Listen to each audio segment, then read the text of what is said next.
Boa noite a todos. Meu nome é Célia, sou psicóloga, trabalho aqui no Conselho de Psicologia como coordenadora técnica de políticas públicas e eventos.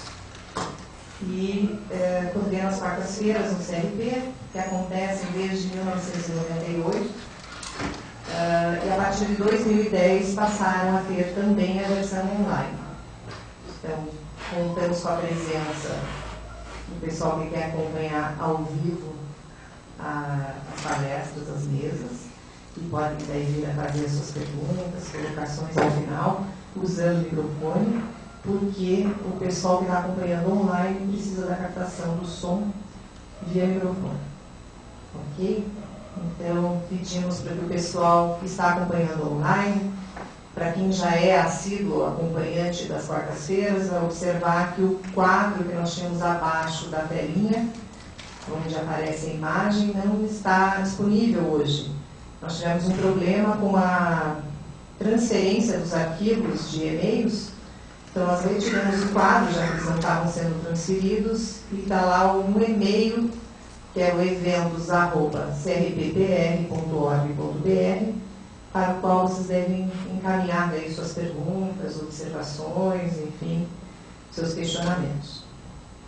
Então, para o mês de outubro, nós estamos falando de saúde mental, infância e adolescência. E especificamente para hoje, que é 10 de outubro, Dia Mundial da Saúde Mental, nós organizamos uma mesa redonda para tratar de autismo, um transtorno de desenvolvimento global, TDG, para o qual temos 3 convidados. O Dr. Marcelo Grotti Lobo, que é médico pediatra e intensivista do Hospital Pequeno Príncipe e Maternidade Nossa Senhora de Fátima. Ele é preceptor de puericultura da residência médica do Hospital Pequeno Príncipe, professor de saúde mental da Faculdade Dom Bosco e é responsável pela capacitação de desenvolvimento infantil e saúde da Secretaria Municipal de Educação. A Miquela Rossini Russo, fonoaudióloga clínica há 26 anos, atuando com diversas patologias, atendimento domiciliar a idosos, portadores de mal de Alzheimer, mal de Parkinson e acidente vascular cerebral. É cofundadora e fonoaudióloga da AMPARA, que é a Associação de Atendimento a Autistas. É fonoaudióloga voluntária no Ambulatório de Autismo do SENEP e trabalha com o método TIT e ABA. Amanda Bueno dos Santos, psicóloga e consultora em desenvolvimento infantil, pesquisadora na área de transtorno do espectro autista, psicóloga voluntária do ambulatório do DTA do SENEP, que é Centro de Neuropediatria do Hospital de Clínicas do Paraná, criadora do blog Caminhos do Autismo, um dos 100 melhores blogs de saúde do país, pesquisa e criação de ferramentas de tecnologia para intervenção no TA, e ela se graduou na Universidade do UTI e hoje é pós-graduanda em Neurociências da Aprendizagem e do Comportamento no Autismo e pós-graduanda em Neuropsicologia. A primeira pós-graduação pelo INAPEA e a segunda pelo ITECNIC. Trabalha, portanto, com atendimento a crianças autistas, portadoras de síndromes raras e problemas de comportamento e desenvolvimento. Nós vamos começar a iniciar essa mesa com a apresentação da exposição do Dr. Marcelo, que será seguido pela psicóloga Amanda e, na conclusão, pela fonoaudióloga Miquela. Após as exposições, a gente abre para perguntas. Ok? Obrigada.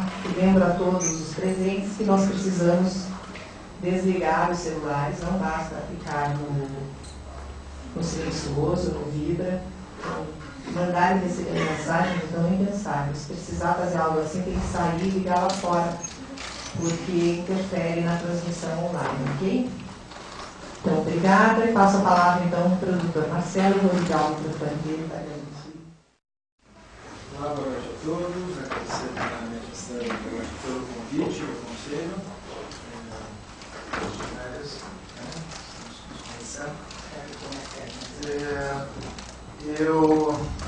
A Célia já apresentou, não tenho muito a falar aqui dos locais de trabalho, mas eu vou passar para vocês como que é essa ideia da gente tentar associar a puericultura nessa ideia do autismo, né? Ou seja, como foi esse convite da série, como que a gente Porque eu tenho uma visão que todas essas ideias comportamentais, esses problemas que a gente vive nessa situação comportamental, eles vão ter que ser detectados em algum momento, e esse melhor momento eu vejo que é na agricultura, que é esse sistema de atendimento primário que a gente acaba fazendo, que é quem tem mais contato com a criança no momento inicial. Então essa triagem, essa detecção, eu acho fundamental a importância. Eu assumi a preceptoria de agricultura do Hospital Pequeno Príncipe em 2004. Desde então a gente trabalha com essa parte de desenvolvimento infantil no Pequeno Príncipe.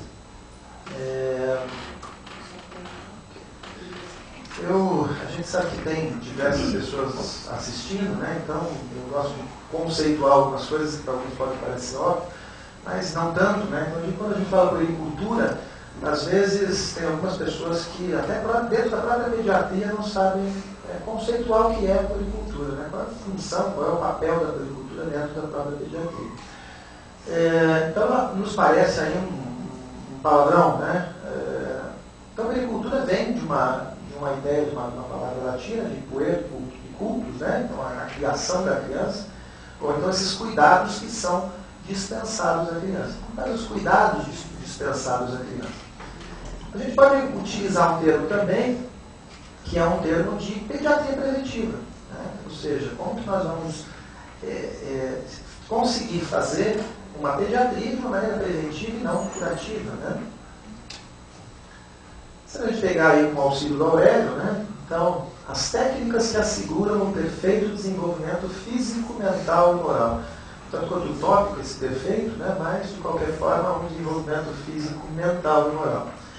O que amplia esse conceito dentro do que a gente tem de pediatria, de um conceito biomédico, ou seja, de um conceito único exclusivamente fisicalista, avaliando simplesmente a parte física dos pequenos pacientes, mas por um modelo biopsicossociocultural. A gente implantou então na puericultura sempre houve, mas já como preceptoria dessa maneira em 2004. A gente tem a equipe de residência médica então do Pequeno Príncipe. Essa é a primeira turma nossa, já com essa puericultura de uma maneira um pouco diferente, na qual a gente implanta justamente essa ideia de conseguir fazer a puericultura na íntegra no sentido do modelo biopsicossociocultural, ou seja, vendo essas técnicas, né, que promovem o desenvolvimento físico, mental e moral. Então, essa é uma sequência de imagens que eu gosto de utilizar, né, que quando a gente lida com a parte de não ver só a queixa, né, ou seja, a ponta do iceberg, só a queixa que nos traz dentro do consultório de pediatria. Cabe a nós, pediatras, conseguir tentar ver todo o restante desse iceberg e tentar detectar todas as outras coisas que estão obscuras dentro de uma queixa que nos vem. E da mesma maneira que a gente tenta e vamos conseguir mergulhar para poder ver essas outras, esse restante desse iceberg, por mais que eu vá conseguir, eu vou tentar mergulhar para poder ver, eu nunca vou ver, né? Porque a gente tem que lembrar que eu tenho outro lado também, eu tenho algo que esteja por dentro disso. Mas dentro de uma ideia de não valorizar só a queixa de que te traz. E que aí sim a gente vai poder já começar dentro dessa ideia da detecção precoce do autismo. Tá? Ou seja, não esperar que os pais nos tragam as queixas, esses atrasos, e sim ficarmos atentos a isso e fazer esse mergulho. E sempre pensando numa parte de desenvolvimento, né? Então essa é uma sequência de imagens que eu utilizo lá como ou seja, pensando nessa criança já dentro do útero, né? E tendo toda uma fase de desenvolvimento que nós precisamos estar atentos, cada qual com a sua peculiaridade, até que a gente consiga chegar com um sorriso nessa idade, que bom que seria, né? A puericultura, na verdade, ela foi implementada de uma maneira, e a Organização Mundial da Saúde e o Ministério da Saúde ele nos traz isso, que seriam as ações realizadas através de atendimentos agendados, conforme um calendário proposto. Então, sistematizou qual seria a melhor maneira de avaliar essas crianças através de ações que nós teríamos em determinadas etapas do desenvolvimento, em atendimentos que seriam previamente agendados, conforme um calendário também que foi discutido, né? Esse aqui é o calendário apresentado, que mostra aí essa tabela de frequência e da regularidade que nós temos que ter nesses procedimentos de puericultura. Então, se vocês observarem, nós temos ali claro, existe um atendimento na sala de parto, né? Essa criança precisa ter um atendimento na primeira semana de vida. Então, mensalmente até o 6º mês de vida, a cada 3 meses até o 18º mês, depois já começa a espaçar para cada 6 meses, e depois vocês vão ver que anualmente depois dos 5 anos. Obviamente, isso acontece primeiro por situações de que nessa fase inicial a gente tem um processo que é um processo difícil, que é o processo de amamentação, né? E o desenvolvimento desse bebê ele é muito mais rápido, existem muito mais alterações do desenvolvimento, tanto físico quanto psíquico, né? Quanto neuropsicomotor dessa criança, que precisamos observar com mais periodicidade. Então, esse seria o calendário dessas ações que teriam que ser propostas. Ao mesmo tempo, quais seriam as ações realizadas para que a gente pudesse, dentro da puericultura, ter a detecção em termos de prevenção de saúde física, mental e moral, gosto de relembrar sempre. Que seriam os procedimentos que a gente chama de AAN. Tá? Eu vou passar esses procedimentos, mas para a gente poder ter uma ideia do que significa e como que a gente faz. Então, o procedimento A seria o quê? A avaliação do estado nutricional da criança. Então, onde a gente vai avaliar através, principalmente depois dos 2 anos, através do índice de massa corpórea, antes através de peso e estatura, como está sendo desenvolvido essa parte do estado nutricional. A criança precisa se alimentar bem, precisa ter condições nutricionais, até para toda a parte de desenvolvimento, tanto físico quanto mental, cerebral, né? A história alimentar, ou seja, eu preciso detectar como é essa história alimentar para que eu possa mexer justamente nessas alterações que eu possa ter em relação a crescimento e desenvolvimento, né?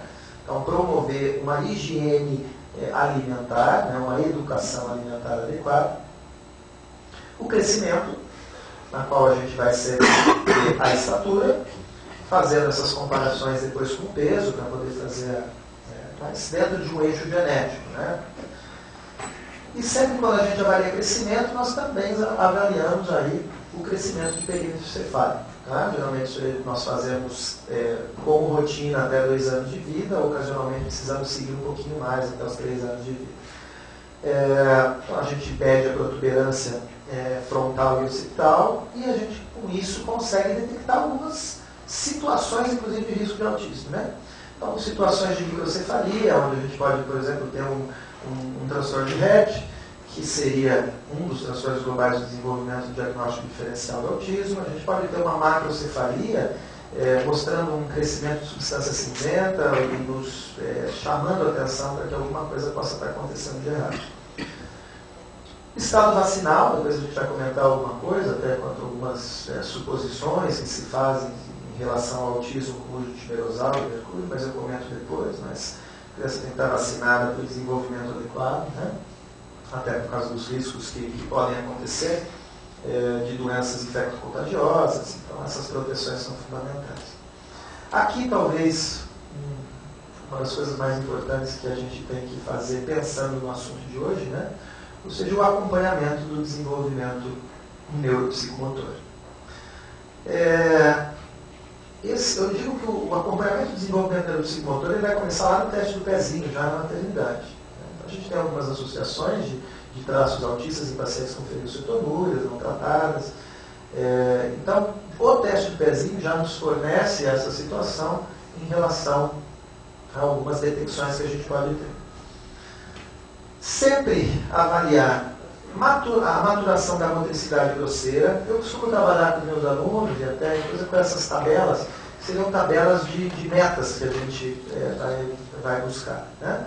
Então são maneiras fáceis da gente conseguir lembrar e a gente tem até nas mesas isso, porque a gente possa acompanhar. E sempre observar, perguntar para os pais e fazer o exame durante a consulta de puericultura, fazer o exame para poder justamente ver. Então aí a gente vai ver a motricidade grosseira. Então, quanto que sustenta a cabeça, quanto que vai levantar a cabecinha quando está em posição ventral, quando que ela já senta com apoio, quando que ela senta sem apoio, quando que vai rolar na cama, sustentar o peso em pé, quando que vai engatinhar, quando anda com apoio e anda sem apoio. Seriam alguns marcos do desenvolvimento dentro da parte de motricidade de você. Os atrasos desse marco são fundamentais para a gente pensar em doenças relacionadas à parte neurocomportamental. A marcha independente, né, na qual a gente tem uma variável entre 10 meses até 20 meses, que estão dentro de uma faixa das crianças neurologicamente normais. Então, 80% dessas crianças elas vão andar entre 12 a 15 meses. E, ocasionalmente, com um exame neurológico normal, a gente pode até aguardar até os 20 meses desde que os reflexos sejam normais. Mas sempre avaliar a marcha independente. Aqui, talvez, dos pontos mais importantes relacionados ao que a gente vai discutir hoje, seria essa maturação do comportamento adaptativo. Ou seja, não esperar que o pai nos traga essas queixas e sim perguntar e nós observarmos durante o exame neurológico da criança na consulta de pediatria geral. Porque nós teremos contato com essa criança desde que essa criança esteja sendo levada lá, com 1 mês, com 2 meses, com 3 meses, com 4 meses, e eu posso ver qual é a capacidade de aquisição que essa criança tem dessa parte do comportamento adaptativo. Então, quando ela fixa o olhar, quando ela começa a seguir com o olhar, levar a mão para os objetos, pressão palmar voluntária, a troca de objetos de mãos, o retirar o lenço sobre o rosto, o sorriso social, a gargalhada, essa preferência nítida pela mãe, a relação da angústia de separação, e quando a criança começa a atender pelo nome. Então, a gente tem alguns marcos e expectativas. Obviamente, lembrar que esses marcos e essas expectativas elas são extremamente variáveis, né? Porque a idade lógica não corresponde necessariamente à idade cronológica, dependemos de vários fatores como estímulo, mas é isso que a gente tem que buscar e avaliar de uma maneira global o que está acontecendo, né? Se isso é uma falta de estímulo, se realmente existem alguns sinais, outros que possam nos fornecer dados. O F, que seria o quê? Desempenho escolar. Então, nós temos que estar em contato direto com as escolas, no sentido das avaliações pedagógicas, perguntar para os pais como essa criança está indo dentro da escola, não só pensando em escola do ponto de vista de pedagógico por si só, de aprendizado, mas sim até na própria parte de socialização, perguntar se está brincando com os amigos, como é o relacionamento na escola, se existe alguma queixa da criança na escola. Atividade física, né? Então sempre em termos de promoção de atividade física. Capacidade visual, que é fundamental para a gente também até no diagnóstico diferencial do autismo, né? Muitas crianças começam com atraso de linguagem por situações de não conseguirem enxergar, né? Então sempre a triagem visual. Hoje a gente tem o teste do reflexo vermelho, que já seria um teste de triagem realizado na maternidade, é um teste obrigatório. Aqui um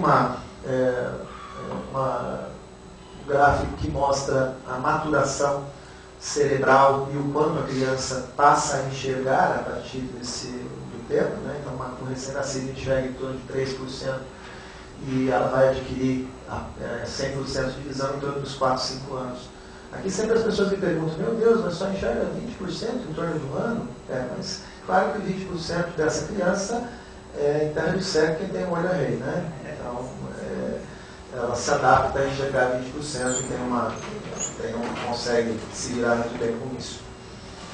As condições de meio ambiente, né? Então, qual é a exposição de meio ambiente a qual essa criança está, onde ela está sendo exposta, né? Então, situações de violência, situações de trabalho infantil, os cuidados domiciliares, né, ou seja, a prevenção de acidente, os cuidados que temos que ter em casa.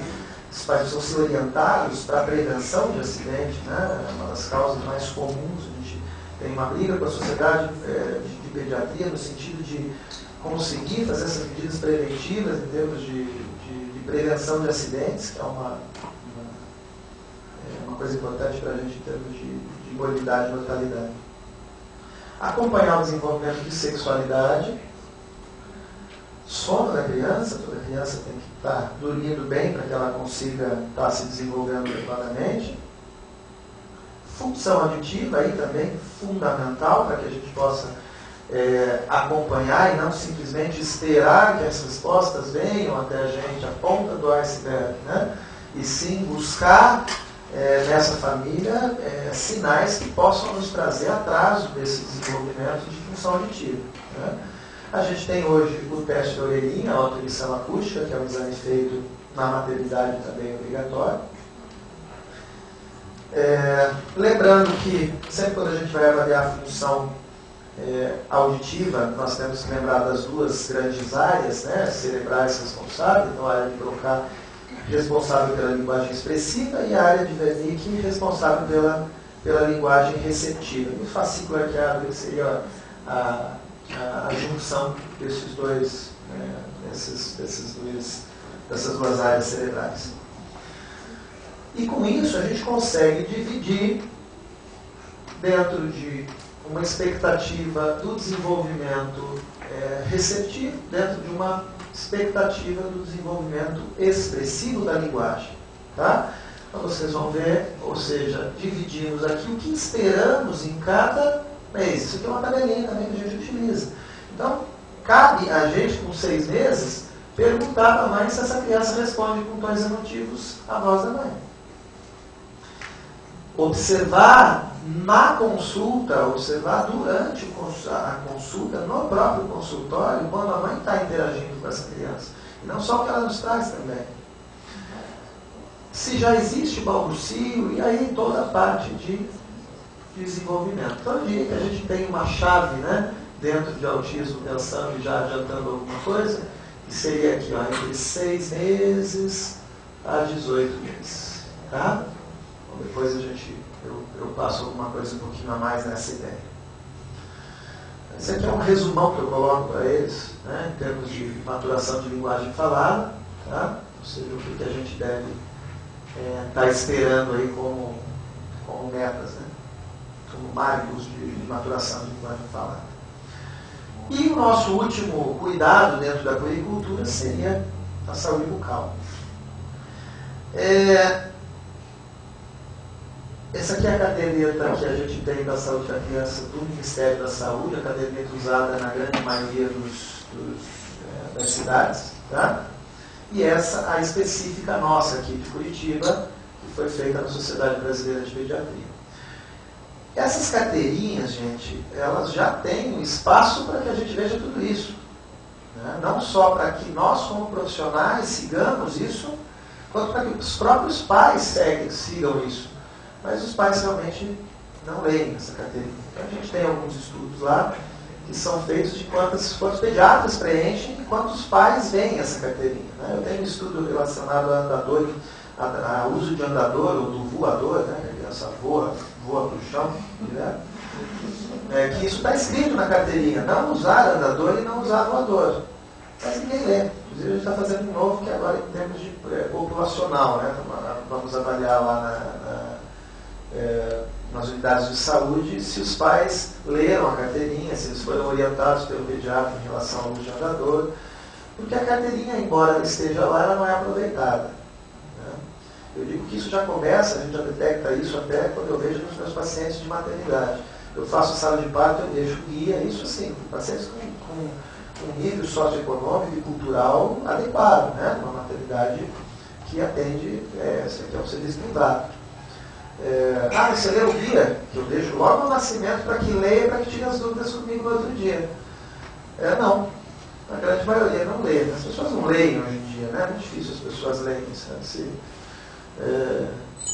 for escutar, eu só bem falar, né? Então a gente tem esse acompanhamento e tem aquilo que é esperado, ó, e as preocupações que devemos ter. Isso já está tudo na nossa colinha ali dentro ou seja, os marcos do desenvolvimento, que são as respostas esperadas, né? Então, de toda a faixa em relação às idades específicas. Entrando especificamente, eu acho que, claro que está falando de um assunto que o quanto de coisa que tem, né? Mas, então acho que vamos colocar a ideia, passar alguma coisa básica e depois a gente complementa com os colegas ou complementar cada um na sua parte, né? Mas só mesmo tentando dar uma introdução para aqueles que estão tendo o primeiro contato com isso. Então, o autismo ele é um transtorno invasivo do desenvolvimento, né, descrito no CID-10, como transtorno invasivo do desenvolvimento. Também chamado de perturbação do espectro autista, numa visão um pouco mais dimensional de classificação. E dentro do DSM-4 a gente já classifica dentro dos transtornos globais do desenvolvimento. Né? Globais porque estariam presentes em todas as ocasiões, né? Ou seja, na escola, na sociedade, dentro da família, em todas as situações. Dentro desses transtornos globais, a gente vai estudar basicamente cinco grandes transtornos. Ou seja, o autismo clássico, que seria o autismo descrito por Kahneman lá em 1943, e depois o Asperger, que seria já um ano depois a descrição. Além disso, o transtorno desintegrativo da infância, o transtorno de Rett e o autismo atípico, ou que a gente coloca dentro do DSM como sem outra especificação, né? Um transtorno sem outra especificação. Seriam aqueles autismos não clássicos que não conseguem preencher todos os critérios do autismo típico. O que a gente vai avaliar para poder... não coloquei como critério nem nas tabelas, mas a gente fala de uma maneira um pouco diferente, né? Ou seja, nós vamos avaliar esses três tipos de prejuízos, né? Então, um prejuízo na qualidade das habilidades de integração social. Eu vou ter, então, uma socialização alterada, na qual eu tenho um prejuízo acentuado do comportamento não verbal, incapacidade de resolver os relacionamentos adequados com seus pares, dificuldades nas relações, tanto com a família quanto com os colegas, ausência de reciprocidade social. O que a gente vai entender aqui como reciprocidade social? Essa capacidade de interpretar e de exibir o comportamento verbal e não verbal, as mímicas, né? Como resultado de uma interação com o outro. Eu não vou conseguir fazer essa interação com o outro. O comprometimento qualitativo, ou seja, a qualidade da minha capacidade de comunicação. Então eu tenho socialização, comunicação, onde eu vou ter um atraso de aprendizagem, incapacidade de aprender a linguagem falada. Os padrões comportamentais repetitivos e estereotipados, que seriam o terceiro critério, que a gente vai observar então essas adesões inflexíveis às regras e os maneirismos motores estereotipados. Isso aqui se dá até de uma certa maneira, podemos dizer assim, isso obviamente não é via de regra, né? Não é uma regra, mas via de regra. Não podemos esperar esses comportamentos repetitivos e estereotipados. Geralmente a gente tem que estar atento a esse tipo de comportamento inicial para detectar antes que essa criança já tenha problema já dessa parte de comunicação e de linguagem, justamente porque isso é fundamental no prognóstico do autismo. Algumas características que são importantes para a gente saber em termos de detecção, ou seja, quais os pacientes que a gente vai ficar mais atento. Então, lembrar sempre que no sexo masculino é mais frequente, né? 3 a 5 vezes mais frequente, de dados descritos em literatura. Algumas até correlações relacionadas à parte genética, porque existem muitas doenças que estão ligadas ao cromossomo X que podem estar relacionadas a isso. Existem evidências genéticas, né, já de alguns estudos relacionados à parte de maior incidência de genes monozigóticos, porém, não podemos afirmar que isso seja único exclusivamente genético, e sim que é uma entidade complexa com dimensões etiológicas múltiplas. Né? 40% apresentam retardo mental. Então, o retardo mental não é obrigatório no autismo, que é talvez uma lenda, um mito que as pessoas associam o retardo mental com autismo, né? Então, nem sempre existe o retardo mental no autismo. Temos alguns estudos aqui de ressonância magnética, na qual a gente consegue observar algumas alterações de estrutura cortical. Alguns estudos de ressonância magnética funcional, que a gente consegue ver algumas situações em que existe uma menor ativação dos lóbulos pré-frontais. Fisiologicamente, já existem alguns estudos interessantes relacionados à parte de glutamato e glutamina nas áreas límbicas. Tá? Os pais geralmente vão perceber que essas crianças têm problema aos 3 anos de vida, quando todo mundo já percebe. Diria até que isso vem de um grande problema, porque existe uma negação muito grande, né, de algo que foi construído durante a história, que não se pode falar em autismo, né? Existe uma incursão de responsabilidade materna muito grande, na qual a gente não pode falar e não pode suspeitar. Então as pessoas vão esperando e esse diagnóstico atrasando, que é talvez um grande objetivo nosso de tentar mudar. Ocasionalmente eles começam a ter algumas queixas de linguagem a partir dos 18 meses, mas de um modo geral as queixas vêm em 3 anos. A média no Brasil, em alguns estudos do diagnóstico, é feito com 4 anos de idade. Tá? Os estudos que eu tive acesso nacionais, média de diagnóstico de autismo em 4 anos. Nós estamos falando em tentar precoce com 9 meses, hein? No máximo 18, 24 meses, olha lá. Frequentemente, diagnósticos tardios, 4 a 5 anos. Tá? Revistas portuguesas, também 4 a 5 anos, média de diagnóstico. Por isso a importância do reconhecimento desse desenvolvimento e da importância da puericultura que eu vejo dentro desse diagnóstico, que é o primeiro contato que nós vamos ter. Fundamental. Se há desconfiança de autismo precoce, deficiências visuais devem ser afastadas. Avaliações oftalmológicas. Se há desconfiança de autismo precoce, as deficiências auditivas devem ser afastadas. Embora, pelo comportamento, a gente já consiga ter alguma ideia, né? Mas, pensando em precoce, vamos imaginar aí que precisamos fazer. Então, existem exames, audiometrias, que estão disponíveis que a gente possa fazer isso, né? Aqui é relacionado à vacina que eu falei que eu ia citar, né? Então existiam alguns estudos que falavam que a vacina a MMR, que seria a vacina tríplice viral, que é a vacina contra sarampo, cachumba e rubéola, poderia estar relacionada ao desenvolvimento de autismo.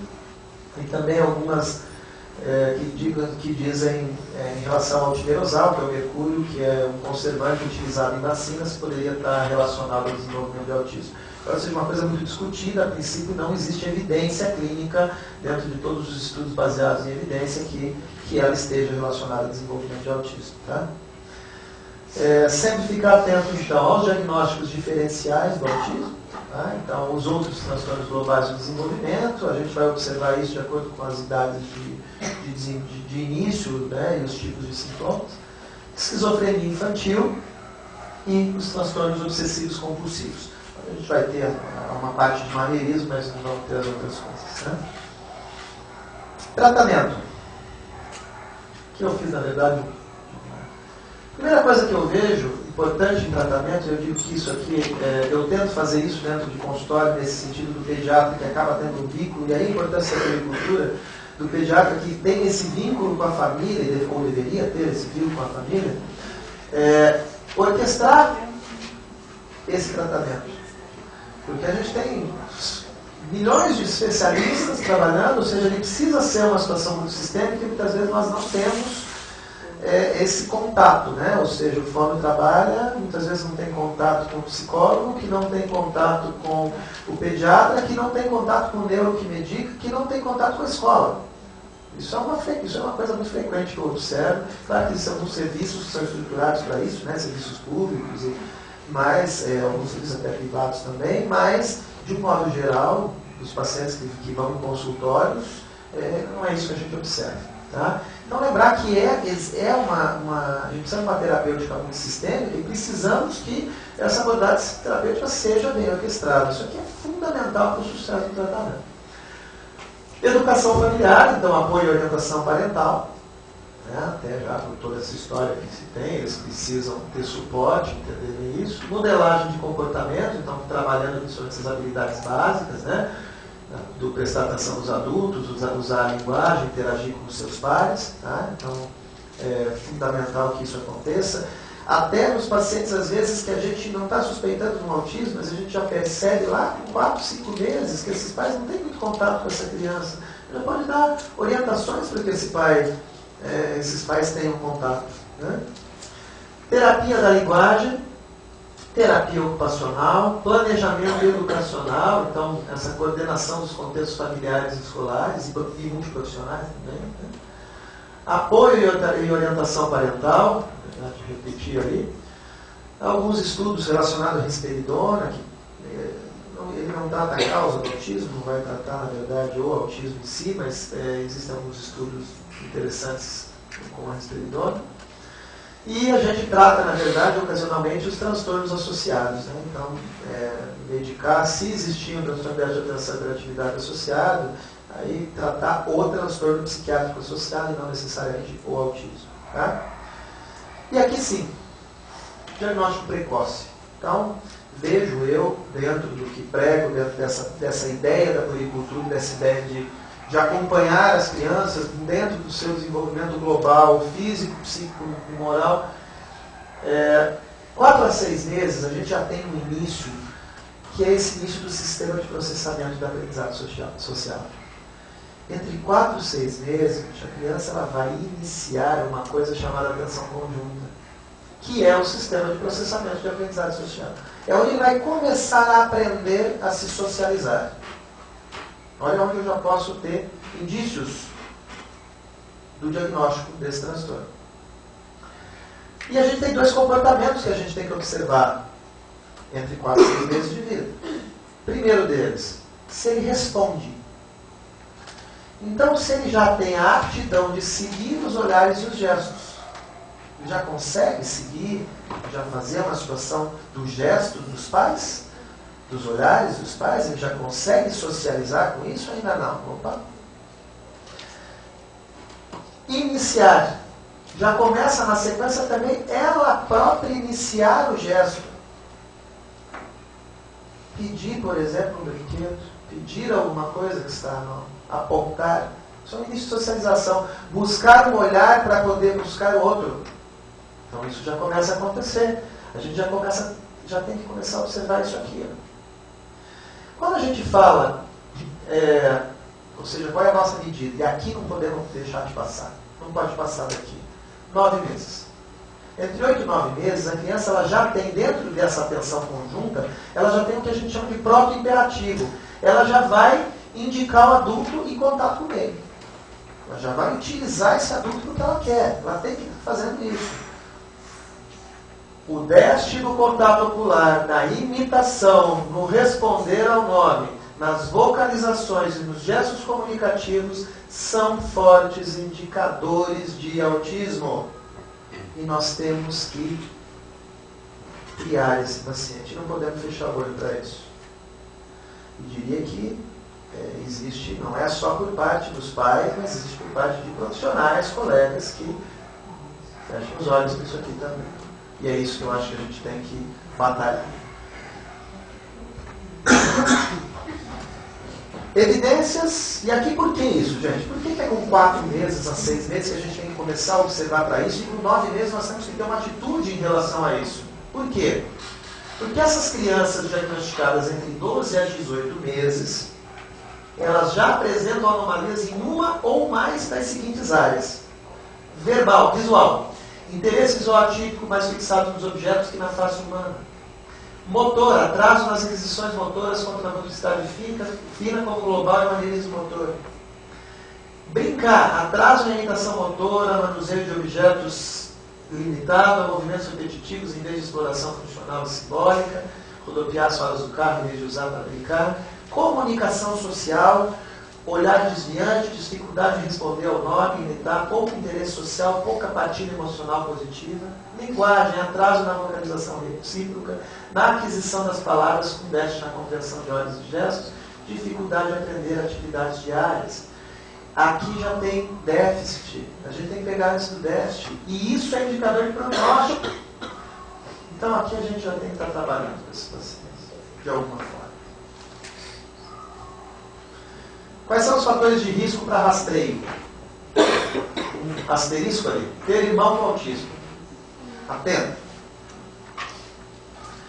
Pais estarem preocupados com o desenvolvimento da criança.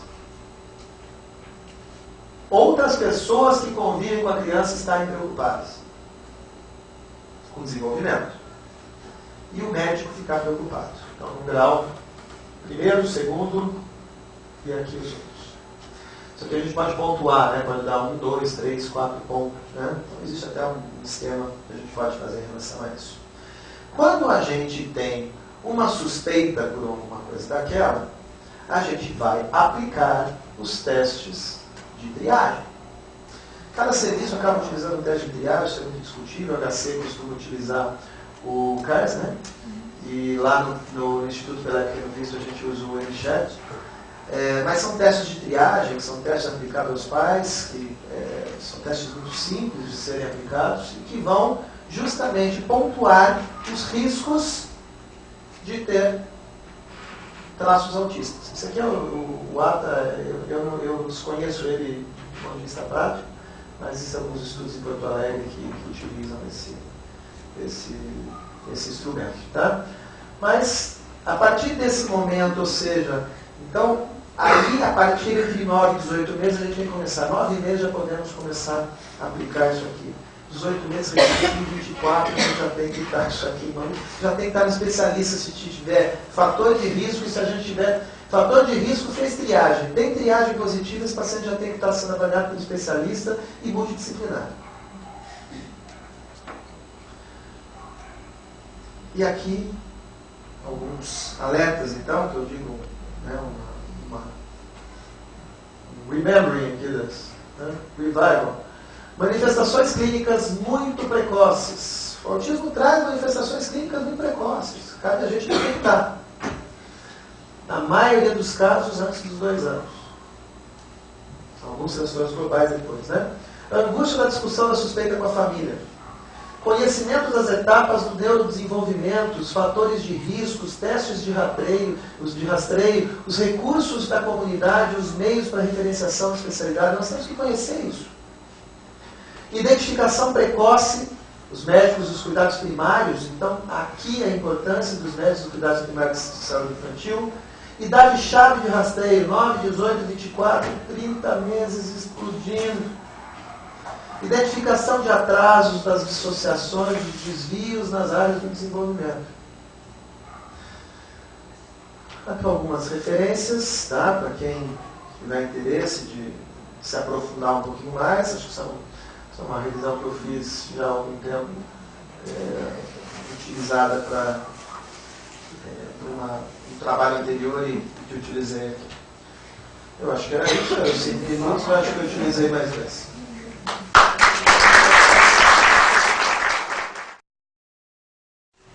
Boa noite, eu sou a Amanda. Vou falar também do transtorno do espectro do autismo. Eu vou trabalhar os critérios novos para diagnóstico, um pouquinho do DSM-5, que a gente pode esperar de mudança.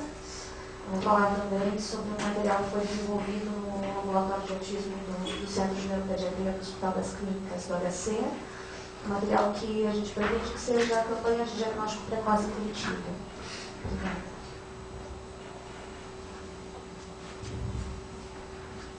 Não preciso falar mais o porquê da importância do diagnóstico precoce, obrigada. Então a gente pode ir direto para as mudanças diagnósticas. Sinais precoces. Então vou mostrar para vocês o infográfico que a gente vai ver passo por passo. Tá? Qual que é a nossa intenção?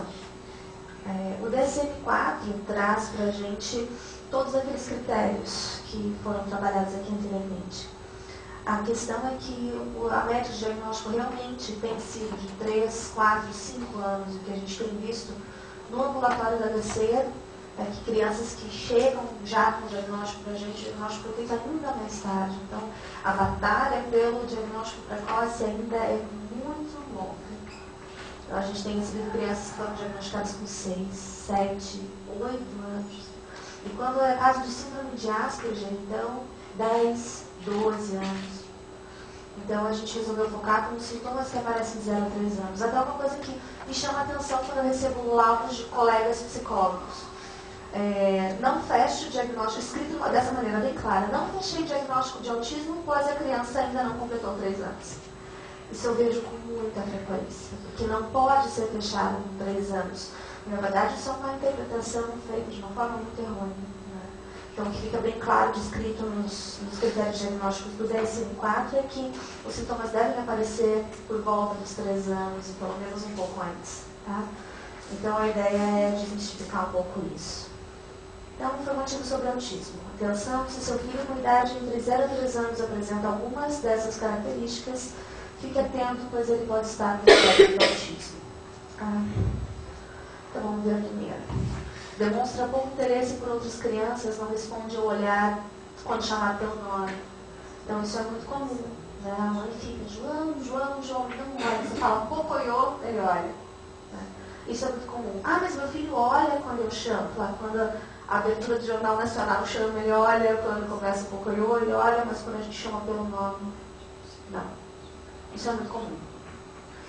Claro que a gente vai trabalhar com calma a questão da noção de o que é espectro, o que é PA, transtorno do espectro de autismo, que vai ser a nomenclatura que a gente vai buscar usar, que vai estar oficial no DSM-5. Porque a noção de espectro vai de leve até grave. Então, tem crianças com diagnóstico de espectro do autismo que respondem a maior parte das vezes ao nome. Por isso, a importância de trabalhar cada um desses sintomas com uma noção de espectro. Não aponta para indicar o que deseja. Então, tem pais que me falam muito assim, mas meu filho aponta. Eu falo, então, peça para ele apontar o que ele quer. Bem, não, mas ele não vai fazer agora, porque eu pedi, ele está com vergonha. Ouço muito isso, né? Mas então, daí a gente tenta investigar, isso é importante para quem trabalha na área, independente se é psicólogo, se é pediatra, se é fono, saber como investigar a maneira como a criança aponta para indicar o que deseja. Muitas vezes ela não foi ensinada, não foi estimulada a apontar. Existem outras formas de manifestar desejo por algo. Olhar para você, conquistar com os olhos e olhar para o que eu quero. Isso aí é uma forma de indicar desejo. Será que a criança tenta compensar de outras formas isso? Crianças com diagnóstico de autismo, o que eu vejo? Algumas apontam, outras não. Outras ficam na frente do brinquedo, como esse exemplo aqui. Um presente em cima da mesa, está olhando com cara de que quer, mas não pede. Outras começam a chorar porque querem alguma coisa tão longe do alcance. Então, até você saber que ela está chorando porque ela quer o brinquedo, que está dentro do armário no outro quarto, ela já teve uma crise nervosa. Então, tem uma dificuldade grande de se colocar no lugar do outro e imaginar como que eu devo, de forma verbal ou não verbal, mostrar para essa pessoa que eu estou desejando alguma coisa. Essa é a grande dificuldade. E isso tudo a gente resume como não apontar ou indicar o que deseja. Não olha para o que você está olhando ou apontando. Aquela coisa clássica, né? O bebezinho, você aponta, olha o avião passando, e ele olha. Muitas vezes ele não sabe apontar, mas ele acompanha com o olhar. Muitas vezes crianças no espectro, quando olham para o que você está apontando, apontam para o seu dedo, olham para o seu dedo. Você está apontando para alguma coisa, para o objeto, falando, nomeando o objeto, e a criança está olhando para a ponta do seu dedo. Ou olha para o objeto e já olha para outra coisa. Então os pais costumam me falar, mas meu filho olha porque eu estou apontando. Eu vejo a criança olhar e desviar o olhar logo depois. Então, isso não é compartilhar o interesse. Está interessado no que o outro está querendo mostrar. Isso aqui é muito comum. Pega na mão do adulto, coloca sobre o que deseja. Tem até nomes para isso. Desculpe. Mão mecânica, mão biônica. A gente costuma falar que é usar o outro como ferramenta. É o nome que a gente costuma dar para isso. Porque ele não consegue dizer exatamente o que ele quer, então ele usa, geralmente, o adulto, que tem um padrão de resposta que ele consegue ler melhor. A criança é muito imprevisível, isso explicaria a pouca afinidade que a criança com autismo tem com seus pais adequados para a idade de desenvolvimento. O adulto tem um padrão de resposta mais previsível, então ele vai sempre atrás do adulto e o usa como instrumento para obter o que se quer. Então, ao invés de eu apontar ou tentar de uma forma mais adequada, eu pego a mão do adulto e levo até onde eu quero, sem compartilhar com o olhar, uma coisa realmente bem mecânica. Então, teve uma mãe que chegou para mim e disse um dia, meu filho me pediu para ligar o som, ele queria ouvir música, ele pediu para mim. Aí, você não quer ser pessimista, né? Você explica para os pais que você não está buscando uma postura pessimista, mas você está sempre perguntando, como que ele te pediu? Acho que essa é uma função importante do psicólogo nesse caso. Interpretar cada comportamento para ver se ele tem intenção comunicativa ou não. Como que ele te pediu? Ele pôs a mão na minha boca para eu cantar e depois levou minha mão até o rádio. Falei, mãe, você é um controle remoto desse tamanho. Né? Ele clica na sua boca, você já entende, já começa a cantar. Você, como conhece seu filho muito bem, sabe exatamente que música que ele quer ouvir, vai lá e põe certinho no rádio. Se você puser errado aqui que ele faz, ele vai chorar, ele vai fazer um escândalo. Então, não é adequado, isso não é se comunicar. Não brinca de maneira convencional com os brinquedos. Esse é o exemplo que a gente mais usa, porque como a incidência maior é em meninos gostam muito de carrinhos, então o brincar não funcional costuma aparecer, obviamente, com carrinho. Alguns pais falam, não, mas os pais vão na internet, já vem os sintomas, já vem com frases prontas para negar todos eles, né? Isso é muito comum. Então, mas meu filho brinca certinho com o carrinho, ele põe um atrás do outro e faz uma fileira de estacionamento. Isso não é brincar funcional. Pouco ou excessivamente sensível a ruídos, assim, uma das falhas que sempre foram criticadas no DSM-4 é não dar muita atenção para a parte sensorial que está sempre presente no autismo. O DSM-5 vem para tentar consertar isso. Tá? Então, tem crianças que estão no espectro que são hipossensíveis a alguns estímulos sensoriais e crianças que são hipersensíveis. Então, de novo, falando dos psicólogos, a gente não costuma ter isso na nossa formação, levar em consideração uma hipótese que pense em algo sensorial. A gente nem aprende o que é a propriocepção do sistema vestibular na universidade. Então, como investigar isso? Muitas vezes passa desapercebido para o psicólogo. E tem crianças que têm até um comportamento flutuante. De manhã consegue ouvir um celofane sendo dobrado. À noite você está fazendo uma brincadeira com ela, reproduzir uma atividade da escola, ela não dá conta de ouvir aquilo. É agressivo sensorialmente, então a gente tem que estar alerta para esse tipo de sintoma. Costuma olhar para o vazio e caminha sem direção aparente. Eu brinco assim, quando você abre a porteira, a criança vai, vai, não tem nem noção de perigo, atravessa a rua. Outros pais falam, não vai de jeito nenhum. Você tem que investigar se a criança é um pouco fóbica nesse sentido, né? Porque às vezes ouve o barulho do carro e não dá conta. Então os pais acham que aquilo é uma noção de perigo que foi criada, quando na verdade é uma versão auditiva. E olhar para o vazio é muito comum, mas quem fala muito isso pra gente é a escola. Porque a escola está sempre demandando uma atenção específica, algo que seja voltado para o grupo, e a criança não consegue participar disso. Então, para os pais é muito difícil encontrar esse sintoma de olhar para o vazio. Porque você imagina uma criança está pensando em alguma coisa, está lembrando de algum DVD, alguma coisa que assistiu. Então, estar na escola é extremamente importante para diagnóstico precoce.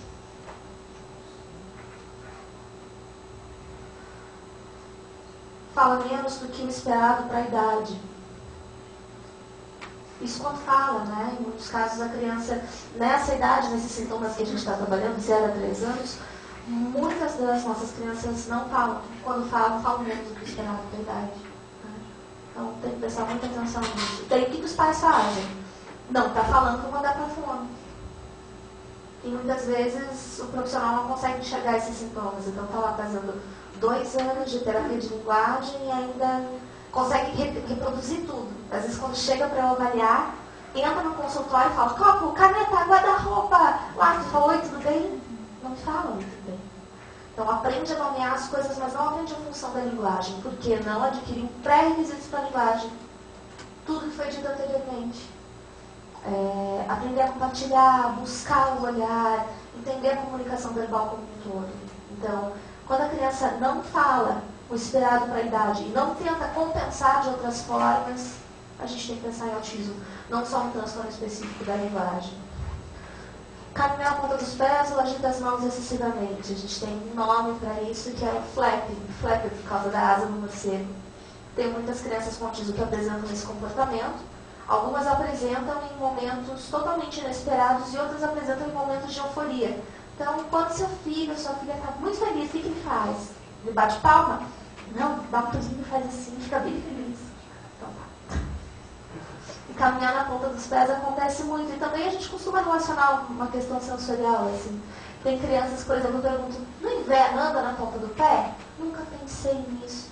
Mas não anda, está com um casaco pesado, sempre está com uma leitura corporal diferente. Então, muitas vezes, um casaco pesado faz a criança parar de andar na ponta do pé. Então, os pais acham que é um comportamento que já foi embora, de repente ele volta.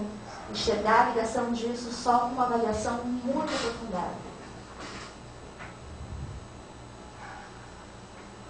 Mantém pouco contato visual, que é o que a gente mais ouve a respeito de autismo. E daí alguns pais, ou até mesmo a escola, falam, não, mas ele olha muito. Ele olha muito, sempre. Ele olha muito igual no grupo de crianças no qual ele está inserido. Ah, não, pegar um pouquinho menos. Então, quando você está avaliando uma possibilidade de autismo, você sempre tem que pensar no desenvolvimento esperado para a idade e investigar questões escolares. Ah, porque essa criança está com atraso na linguagem, ela está olhando pouco, ela não brinca de forma funcional. E as outras crianças da turma, elas estão com atrasos parecidos? Isso tem que ser investigado também. Não atende a ordem simples, não bate palmas ou não dá tchau. Eu pergunto para os pais, seu filho bate palma, bate? Quando você pede, ele bate? Ah, não. Quantas palavras seu filho fala? Mais 100. Quando você pede? Ah, quando eu peço, às vezes ele repete. E quantas palavras dessas 100 ele fala espontaneamente? Ah, umas 10. É bem diferente. Não sorri em resposta ao seu sorriso, não imita suas ações. Geralmente os pais, quando veem esse sintoma, falam, então meu filho não tem autismo. Na verdade, qualquer um desses sintomas já é um indicativo para investigação específica. Tem crianças com autismo extremamente afetivas, acho que é importante quebrar esse mito também. Extremamente afetivas, demandam muito abraço, demandam muito beijo, mas tem dificuldade de enxergar quando você está precisando de um abraço e um beijo. Você está chorando, às vezes está triste, a gente faz isso muito, né? Às vezes quebra um brinquedo e eu fico mal, faço aqueles carões, assim, quebrou meu brinquedo, e agora? E a criança fica me olhando, coragem. Quebrou. Quebrou. Está quebrado. Pronto. Então, até isso tem que ser construído, a preocupação com o outro e com o objeto com o qual ela está brincando. Daí vem um resumo do que é autismo, já trabalhando na nomenclatura nova, TEA. Como que foi desenvolvido esse material com qual informação. E aqui os telefones. Depois eu vou deixar os contatos para poder encaminhar pacientes. Deixar bem claro que no ambulatório de autismo do SENEP a gente não atende só aquela cidade. A gente atende o que a neuropediatria comporta. Então não é só de 0 a 3 anos, tá? Mas a ideia é de trabalhar o diagnóstico precoce vem daí. Então tá. Falando de DSM-5. A gente sabe que o DSM-5 não foi lançado oficialmente ainda. Então, os critérios estão abertos para revisão, com certeza os de autismo ainda estão, até tem estudos recentes falando sobre isso, sobre o impacto da mudança no critério, enfim. Mas eu vim trazer isso para vocês, porque eu sei que na universidade ainda vai demorar bastante para chegar. Né? Até o DSM-4 não é usado da forma que deveria, eu acho que a gente deveria ter mais aulas sobre isso. Eu senti muita falta de trabalhar o DSM como um todo, assim, não sei vocês, mas eu senti isso. Os critérios estão disponíveis no site da APA, na Associação Americana de Psiquiatria, então está disponível para todo mundo. No caso, eles estão em inglês, mas eu traduzi e depois eu coloco a fonte onde é que eles estão disponíveis em português, tá? Então, os critérios. Sempre se falou em 3 critérios específicos, que foram chamados de tríade do autismo. Interação social, comunicação e padrões restritos de comportamento. Na verdade, a tríade do autismo vai ser mudada para uma díade do autismo. Vou explicar isso bem direitinho. Então, a primeira parte, a gente vai considerar déficits clinicamente significativos e persistentes na comunicação social e nas interações sociais. Então, lembrando, DSM-4, a interação social é um critério e a comunicação é outro critério. Qual que é a ideia de juntar os dois em um critério só? Uma criança que tem dificuldade na interação social, por consequência, vai ter dificuldade na comunicação. Então, não é só na fala, mas na comunicação como um todo. Então, para diagnosticar autismo, esses dois têm que estar juntos. Por isso, eles estão num critério só. Porque o que acontecia? Muitas crianças eram encaminhadas para avaliação para autismo e vinham com o diagnóstico de transtorno de linguagem, transtorno de comunicação, quando, na verdade, o diagnóstico era espectro autismo. Aí, dentro desse critério número 1, há déficits expressivos na comunicação não verbal, aquilo que a gente falou, de tentar compensar a parte não falada, e verbal usadas para interação social. Os pais falam assim, mas o único problema do meu filho é que ele não fala. É difícil para os pais enxergar a falta de compensação, porque pai e mãe lê pensamento de filho. Então, quando a gente faz o diagnóstico e começa a fazer a intervenção, e sempre tem que ser com orientação familiar, a gente tem que dizer para o pai e para a mãe. É muito legal saber tudo que o filho pensa, mas se vocês não mostrarem para ele que vocês não leem pensamentos, eles não vão entender que a professora também não lê pensamento, que os colegas também não leem pensamento. Então, qual que é a ideia? Sempre se fala de que o autista se isola socialmente. Mas muitas vezes o isolamento social aumenta porque não entende que as pessoas não leem os pensamentos dele. Então, se meus colegas não entendem o que eu penso e eu não consigo falar, eu não vou me envolver. Daí eu vou me engajar mais ainda no brincar no funcional, eu vou me engajar ainda mais nos tântrums, que a gente chama de as estereotipias vocais motores. Então, muitas vezes, uma orientação familiar, deixando bem claro de que é muito importante se fazer de desentendido quando a criança faz assim, e você sabe que é bolo de chocolate, você fingir que não sabe, criar oportunidade para ela comunicar de uma forma melhor, vai reduzir o isolamento social. Daí a importância de estudar com o espectro do autismo mais fundo, para você como profissional poder fazer esse tipo de ligação. Para daí sim poder pensar no prognóstico, ao invés de fazer uma cara de dúvida quando o pai e a mãe olham para você e perguntam: meu filho vai falar daqui uns 6 meses, 1 ano, o que você acha? Sair do achismo. Falta de reciprocidade social. Muitas vezes a criança tem um comportamento de buscar, de iniciar diálogo, de iniciar contato, mas não sabe como manter. Então a síndrome de Asperger entra muito aqui. C. Incapacidade para desenvolver e manter relacionamentos de amizade apropriados para o estágio de desenvolvimento. É muito comum a gente ver pessoas no espectro do autismo se relacionando muito bem com pessoas mais velhas ou mais novas.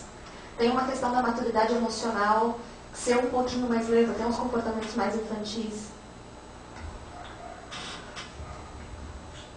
Segundo critério, padrões restritos e repetitivos de comportamento, que seria o terceiro critério na revisão anterior. Interesses e atividades manifestados por pelo menos 2 das maneiras abaixo.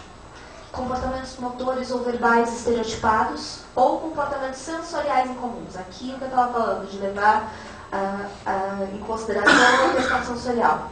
Tanto que no DSM-5 vai ter uma outra categoria que vai falar sobre transtorno de integração sensorial. Acho que ninguém ouviu falar disso na academia. Acho que ainda no Brasil isso é muito lento. Então, saber separar o que é um transtorno de integração sensorial de um espectro autista vai precisar de muito estudo ainda para ser colocado nas universidades. Então, esses 2 critérios estão juntos em um só. Tá? Excessiva adesão, aderência a rotinas e padrões ritualizados de comportamento, interesses restritos, fixos e intensos. Tudo isso é um critério. A idade.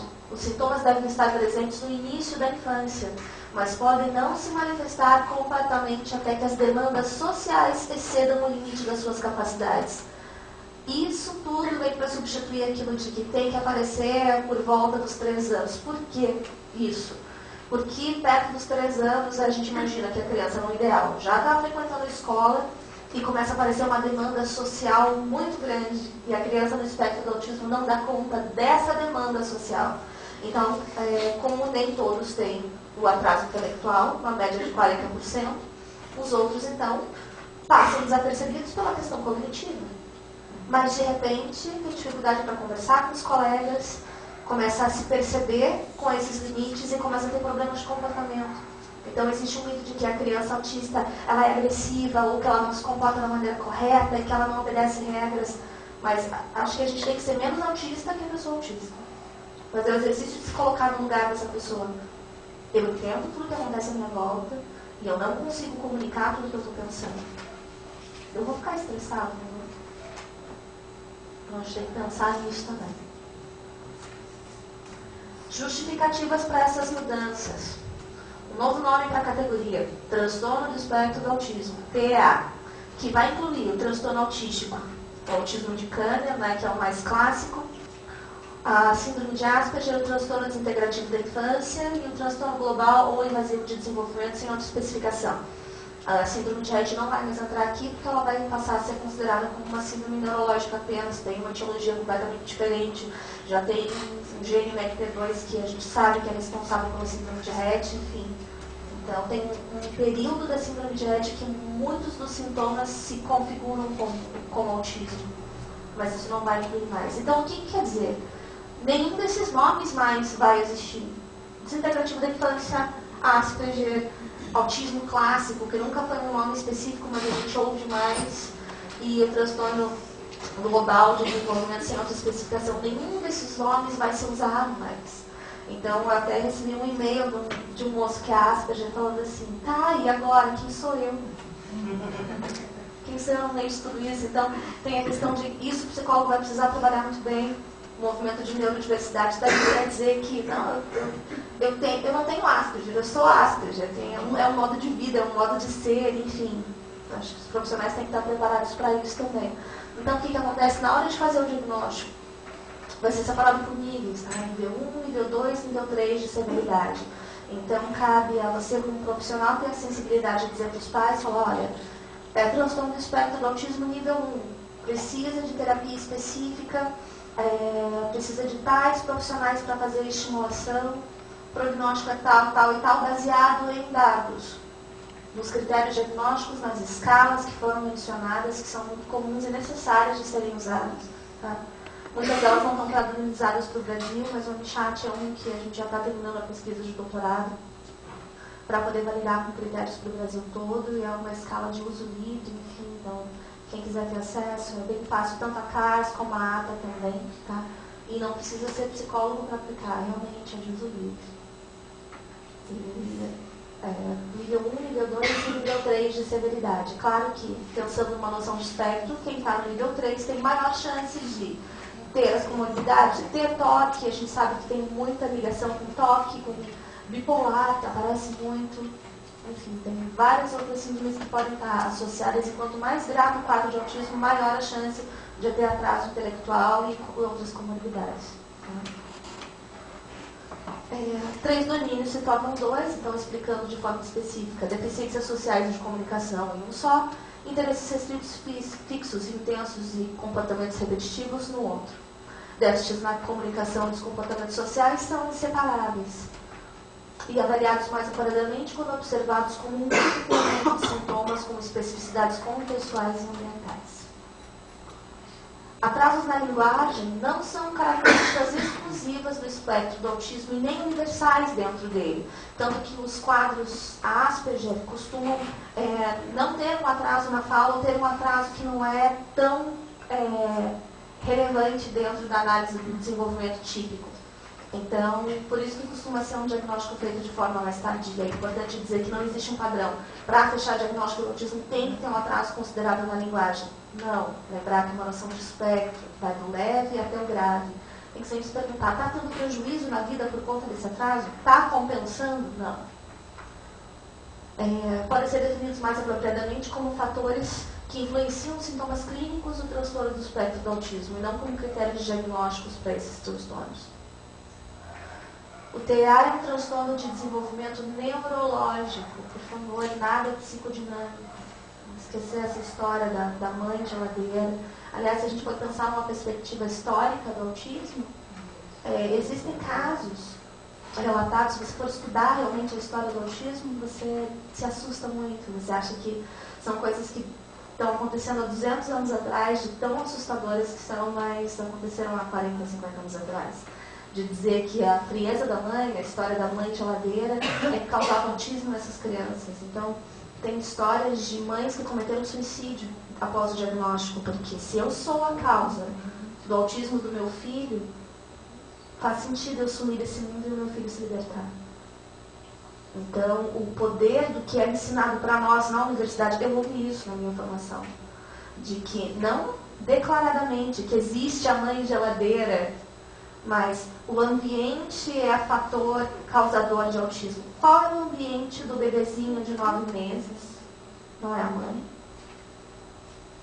Então, tomar muito cuidado com esse tipo de interpretação, porque se você acredita nisso e fala para uma mãe que o filho dela tem autismo, você está falando uma coisa que nunca mais vai sair da mente dela. Por mais que você diga milhares de vezes para o resto da vida que é um transtorno do neurodesenvolvimento, isso vai ficar marcado.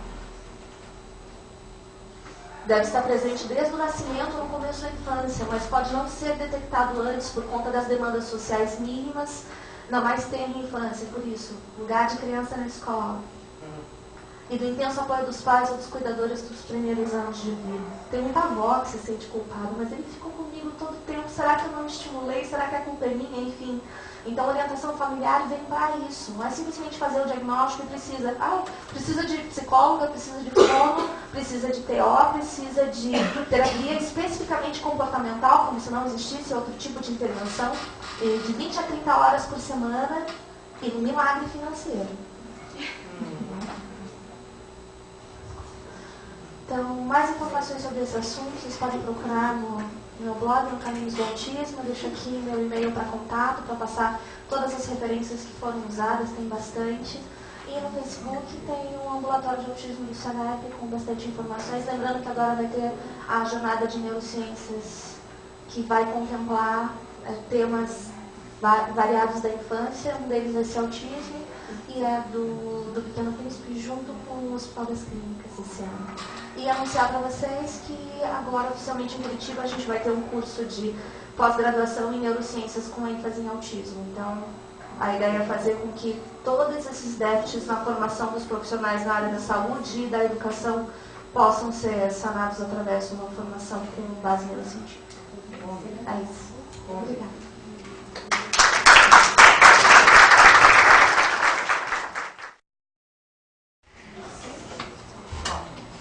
Nós vamos falar um pouquinho agora sobre a comunicação do autista, né? Então, quando a gente fala em comunicação, a primeira coisa que nos vem à mente é o quê? É uma comunicação oral. Porque é através dela que a gente expressa nossas vontades, nossos desejos, nossos sentimentos, nos fazemos conhecer, a gente conhece os outros, né? Mas a comunicação, ela é muito mais complexa do que simplesmente a expressão de palavras, tá? Por isso que nós temos a comunicação não verbal, que é através de gestos, expressões faciais, expressões corporais, tudo isso faz parte de uma comunicação. Então, para um autista, isso é muito difícil. Já a comunicação verbal, para eles se expressarem, dizerem o que querem, o que sentem, já é difícil. E quando é a comunicação não verbal, para eles também é difícil, porque eles não entendem através de gestos. Se eu digo assim, vocês entendem o que eu quero dizer, eles não entendem.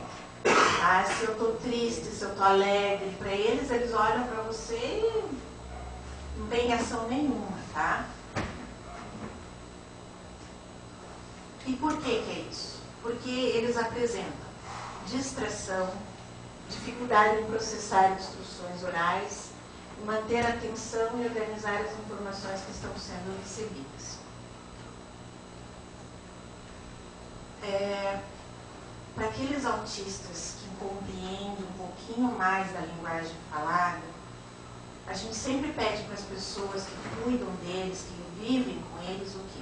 Que falem devagar, que falem frases curtas e sem palavras adicionais. Um exemplo assim, se eu disser, por favor, Pedro, pega o lápis.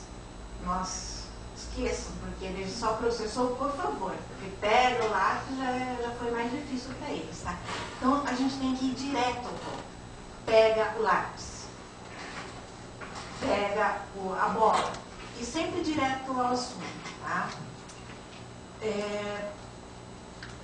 Os autistas, eles têm várias, não posso dizer, dificuldades, não só na comunicação, mas, por exemplo, pode ter um autista aqui e tocar um sino lá fora, e ele escuta o sino e sente a dor no ouvido, ele começa a tapar o ouvido, e nós não estamos nem aí para aquele sino que está lá fora. Ou um autista que tem sensibilidade ao toque. Eu vou abraçar, ele sai correndo, porque ele não quer que eu abrace. Um autista que tem sensibilidade à luz. As lâmpadas fluorescentes, tem alguns, né? Não são todos os autistas que têm esses problemas. Eles enxergam a corrente elétrica passando pela luz, pela lâmpada. E aquilo ali dói. E com as palavras não é diferente. Se você começar a falar, repetir com eles, ou ter um aglomerado de pessoas falando, para eles é um transtorno também.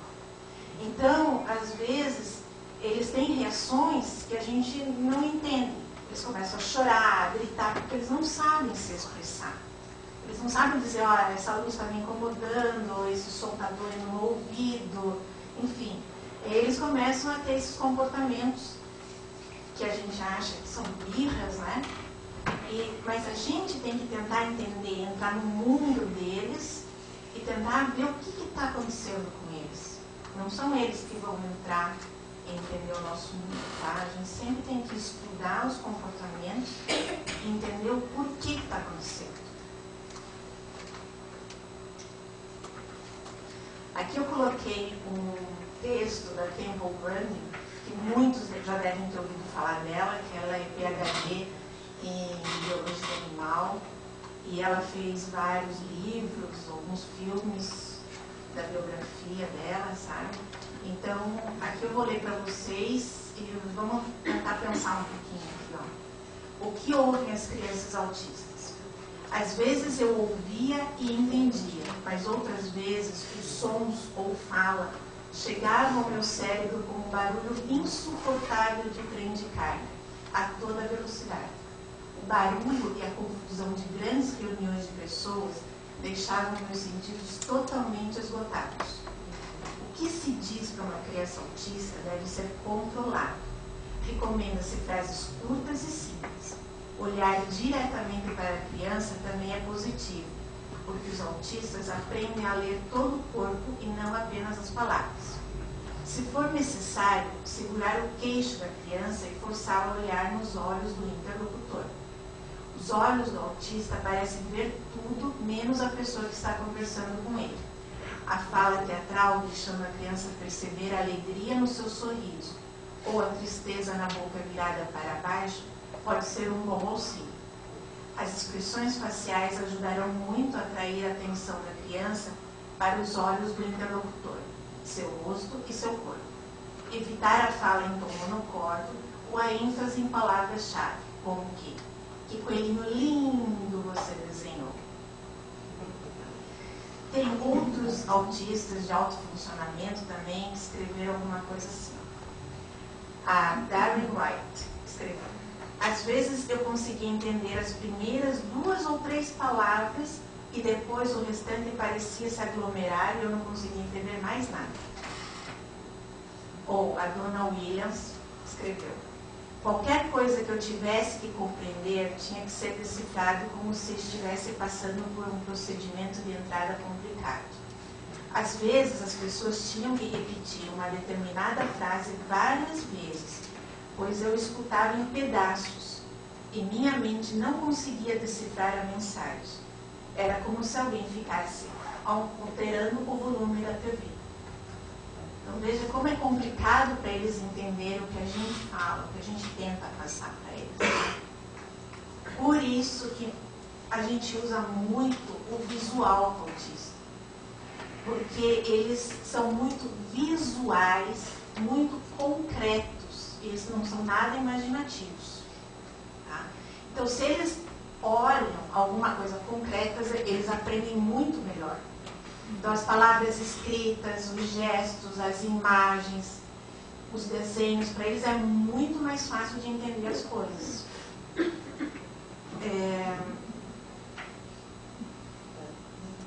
A linguagem verbal das crianças autistas enfatizam traços anômalos da fala. Então, usar palavras complexas, mas não compreender o sentido delas. Às vezes eles escutam uma palavra, acham um som interessante, bonitinho, e repetem.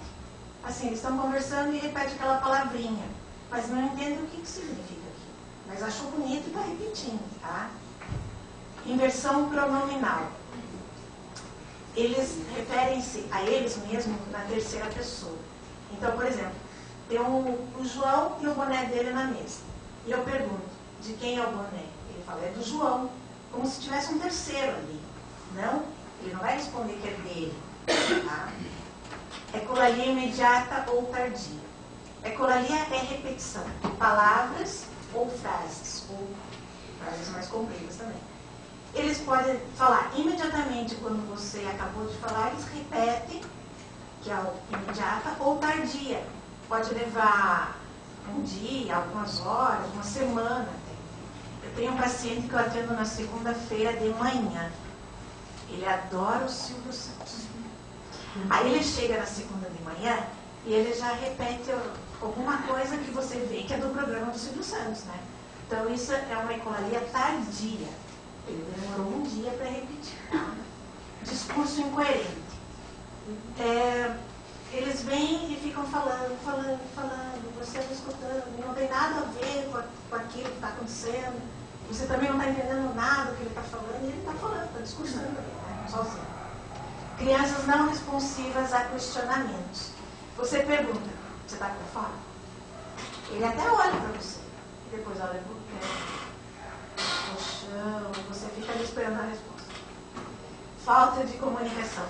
Aqui depende muito da severidade do autismo, ou se ele tem uma outra síndrome associada, tipo um retardo mental, qualquer coisa, tá? Eu tenho aqui, a voz aguda, gritada ou gutural, e a tonalidade de voz varia segundo as circunstâncias e o interlocutor que está com ele, tá? Depende muito das circunstâncias do ambiente. Aqui eu tenho um vídeo que vai mostrar bem aqueles itens que eu falei, de criança não responsiva, de ecolalia, o tom de voz, o jeito da voz deles, tá? Então eu queria que vocês prestassem bem atenção nas minhas duas crianças ali, que eu atendo. O que é isso aqui, Alex? Tesoura. Cenoura. Índio. Árvore. Mamão. Suco. Laranja.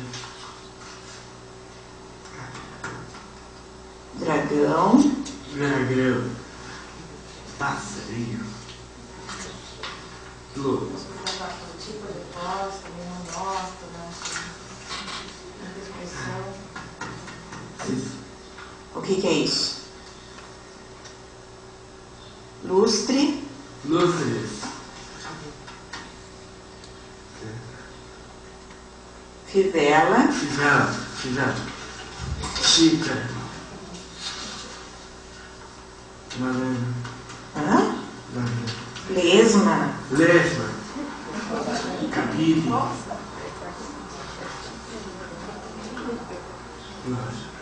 Loja de quê? Loja de brinquedos. Brinquedos. Tênis. Muito bem. Para que serve a tesoura, Alex? Ó, o questionamento, eles não estão nem aí, ó. O que você faz com a tesoura? Você corta o... O que você corta com a tesoura?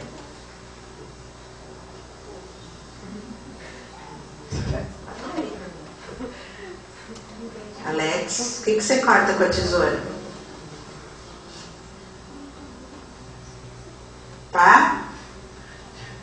Você corta o papel. Papel. Você gosta do Silvio Santos, Alex? Esse é o Silvio Santos, da segunda. Você assiste?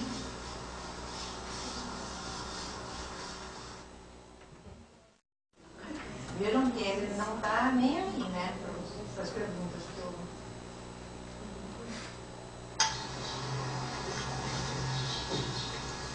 Ele lê, ele escreve, tá? Só que ele escreve assim. Tem uma coordenação, né?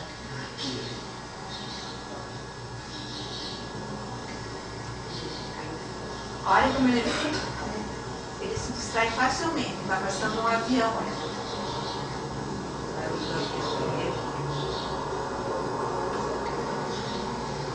E eu estou na frente dele, ele fica assim. Espiando. Ele fica sabendo. Beleza.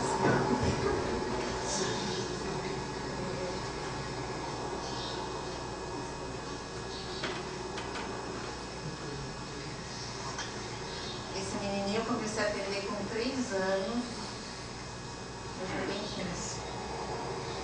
Ele não falava, ele é bem bom sim, só que ele fala tudo, mas quando ele quer, tá? E ele lê, ele escreve,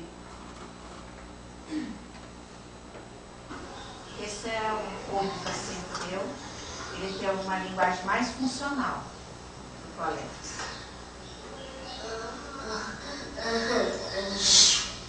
Tudo bem, Miguel? Tudo bem, Léo?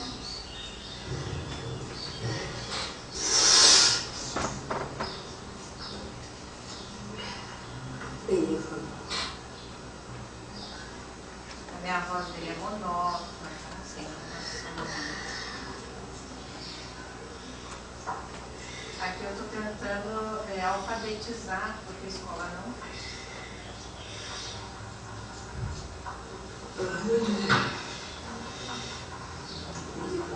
E é uma criança muito boa de trabalhar. Já está bem melhor.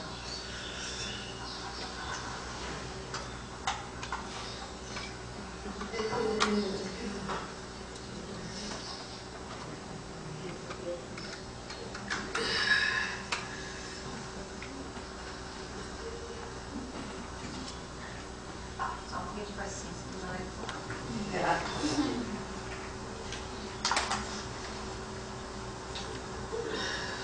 Aqui vocês vão ver aquele discurso incoerente, tá? A gente vai ficar falando.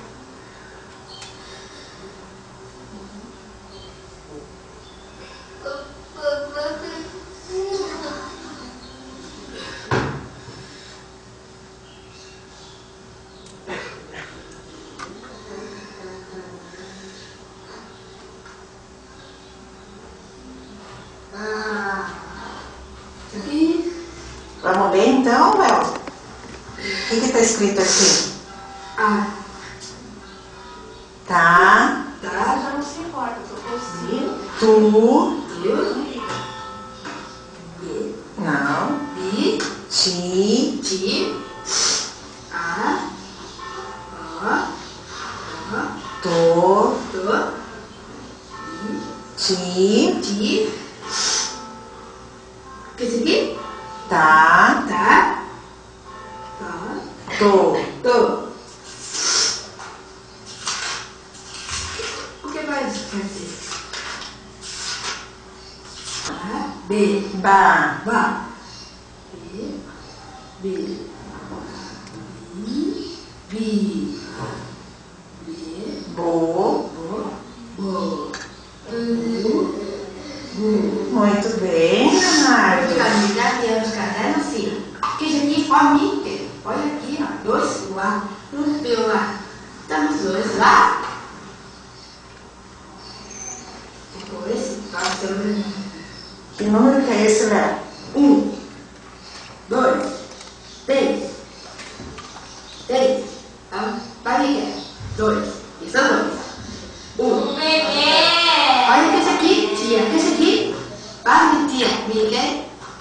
Mickey. Mickey. 2 Mickey. Agora você tem 2. Assim, ó. 2 canetas. Aqui também. Não tem nada. Vamos. E. O. 2 Mickey. 2 Mickey. 2. Vamos escutar 2 comigo. 2, 3. Escutamos 2, 3. Muito bom, Leonardo. Mi. Eu vi. Leva esse caderno aqui, minha mãe. Hoje você vai para a escola? Vou. Não. Não. Vai para casa? Eu sou isso aqui, minha. Vamos pegar um pé. Vai. Decidi. Você já começou. Dá tchau para a câmera. Tchau. Olha, beijinho. Beijinho. Ele é muito queridinho, ele é bem o quê? Como a Amanda falou, né? Eles são muito carinhosos. Tá? Esse é um deles, ele adora, adora.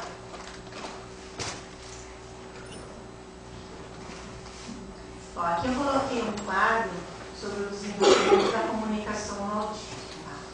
Então, com 6 meses, ele já apresenta um choro de difícil interpretação. Pode ter, assim, ele está limpinho, alimentado. Não tem porquê ele chorar daquele jeito. É um choro que não é normal. Tá? Com 8 meses, eles têm ausência da alimentação som, gestos e expressões. Um atípico balbuciar, como o doutor Marcelo falou, já ali já dá para ver, tá? Já tem indícios. Ó, já com 8 meses, não é como uma criança normal. Aos 2 anos, geralmente diferencia os pais dos outros, mas expressa pouca afeição. Pode abraçar e beijar com gestos automáticos, quando solicitado. É aquela criança que diz assim, dá um beijinho, ele vai vir um robô. Ele não tem aquela emoção, aquele sentimento que outras crianças veem, riem, gostam, né? É indiferente a outros adultos que não seus pais, pode desenvolver medos intensos e prefere ficar sozinho. Aos 3 anos, eles não aceitam outras crianças, têm uma irritabilidade excessiva e a falha em entender o significado de punição. Não adianta nada você chegar assim, você está de castigo, vai lá pro canto. Oh, legal, não vai entender nada do que é castigo. Aos 4 anos, são incapazes de entender regras nos jogos com outras crianças. Aos 5 anos, é orientado mais por adultos que por crianças, frequentemente se torna mais sociável, mas as interações permanecem ímpares e unilaterais. Como é que a gente pode ajudar uma criança autista? Atrai a atenção da pessoa antes de iniciar uma conversa.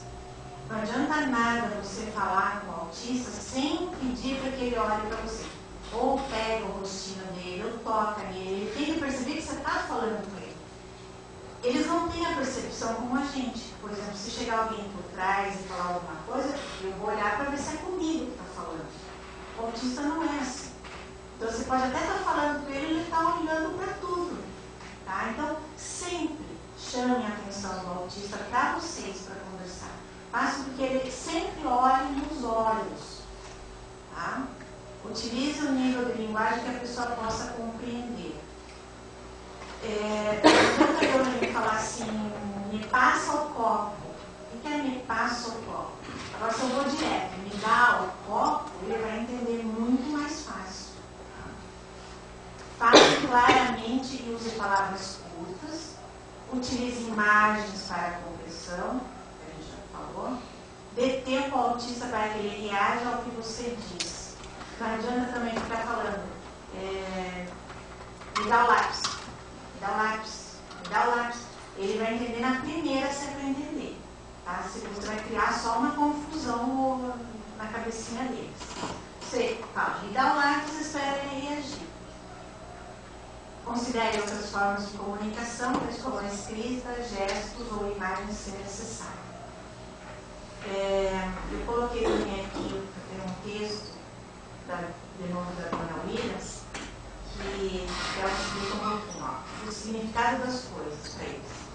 O significado das coisas que eram ditas quando eu as absorvia como sendo mais do que meras palavras, era aplicado apenas para aquele momento ou situação particular.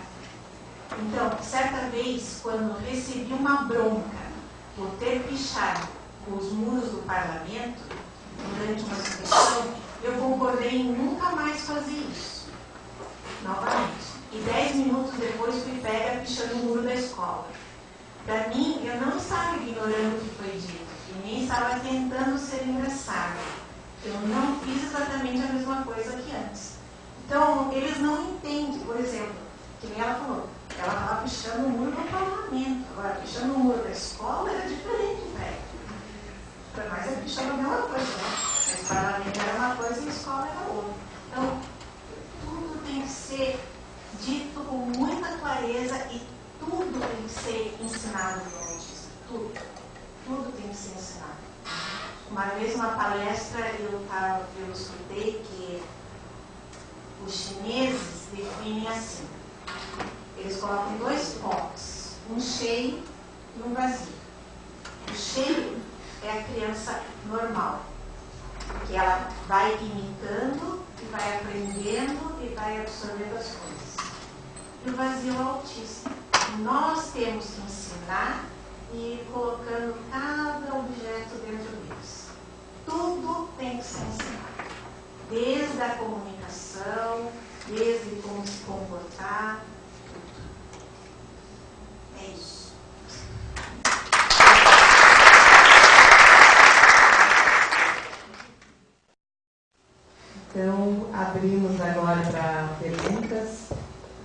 refletindo aqui foi um retorno que o som estava audível, mas podia aumentar. Não é uma pergunta. E agradeço, pelo menos, essa informação. E quem quiser fazer perguntas online, manda e-mail, então, para eventos@crtpr.org.br. E quem quiser participar agora com um questionamento. Boa noite, meu nome é Vanessa. Eu tenho duas perguntas. Foi comentado, se não me engano foi a Amanda que falou, que pelo DSM-5 fica claro que é um transtorno de desenvolvimento neurológico. A gente já consegue saber o que desencadeia esse transtorno neurológico?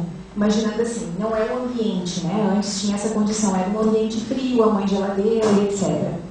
Hoje se tem esse entendimento do transtorno de desenvolvimento neurológico. O que desencadeia esse desenvolvimento neurológico? E a outra pergunta é, qual que é o prognóstico curto, médio e longo prazo? Eu fico imaginando assim, ok, criança, né, detectada como autista. E aí? Né, curto, médio e longo prazo, como é que é a vida dessa criança? O que ela pode ter como futuro? A gente não tem uma causa determinada do autismo. O que a gente sabe? A gente tem evidência genética e a gente sabe que ele é um problema de neurodesenvolvimento porque se configura conforme o neurodesenvolvimento é exigido da criança e não acontece da forma como deveria. Então a gente sabe que existe uma base genética de etologia multifatorial. O que isso significa? Vários conjuntos de genes foram investigados para autismo, não existe um específico que desencadeie. Por isso a noção de espectro. Então, quando você começa a fazer algum tipo de investigação genética, você começa a ver algumas alterações e você começa a linkar com alguns comportamentos autistas, como se fossem grupos homogêneos dentro disso. Mas tudo isso ainda está em base de experimentação, né? A parte da genética e um pouquinho melhor sobre isso. Então, a gente sabe que tem essa base, por isso se configura como neurodesenvolvimento. Então, já a parte boa, a gente pode excluir de forma completa a teoria antiga, mas a gente ainda está com as explicações. Tem um biólogo brasileiro, Anderson Moura, que está fazendo um trabalho muito sobre essa parte de genética, e a gente está tendo alguns resultados interessantes, mas não aplicados para agora. E não ter essa causa específica abre, dá margem para vários tratamentos que são um pouquinho assustadores, né? Como, por exemplo, a possibilidade de ser uma contaminação por mercúrio, porque o mercúrio é um conservante para as vacinas, então a gente faz relação, que é a retirada dos metais pesados do corpo, tem tratamento com sabor pronto, tem super doses de vitaminas, tem vídeos assim, eu era autista, agora não sou mais, como as vitaminas do corpo humano? E é verdade.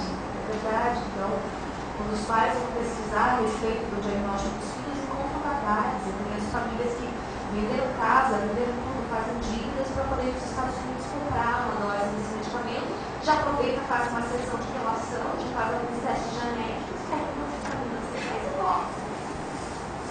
Então, enfim, aí encontrar a causa específica vai ser muito importante, quando a gente já tem evidência de que tem base genética assim. E daí, o que o ambiente contribui ou não? Quanto mais cedo a criança vai para a escola, por exemplo, mais informações a gente vai ter sobre como é o desenvolvimento dela com pais adequados para a idade. Quanto mais a criança fica todo o tempo em casa, é tempo suficiente para, por exemplo, um pediatra que não tem essa noção de que a coisa pode contribuir para o diagnóstico precoce do autismo, dizer, mas é menino mais lento, e cada um tem seu tempo, e é isso que a gente mais ouve. Daí continua querendo matar o pediatra, os pediatras resolvem encaminhar para um neuropediatra que também não chegou isso, então uma série de profissionais, às vezes, faz só mas também vai chegar no psicólogo que não conhece nada disso, enfim. É muito mais complicado. E sobre o diagnóstico, a gente avalia a pessoa com autismo, independente da idade, a gente faz uma avaliação extremamente aprofundada, comparando primeiramente com o desenvolvimento esperado na comunidade e depois as escalas específicas, os protocolos específicos para autismo. Para você poder falar do prognóstico para uma família, você começa a encontrar o padrão daquela criança e tenta comparar com crianças que tinham o mesmo prognóstico naquela idade e receberam estimulação correta. Então você não pode chegar para o pai e falar, olha, seu filho tem autismo nível 1, ele vai se desenvolver assim, assim, assim. Não. Depois do momento do diagnóstico, o que você pode falar para os pais existem alguns casos de crianças que repetindo os comportamentos do seu filho que evoluíram de tal maneira, de tal maneira, de tal maneira.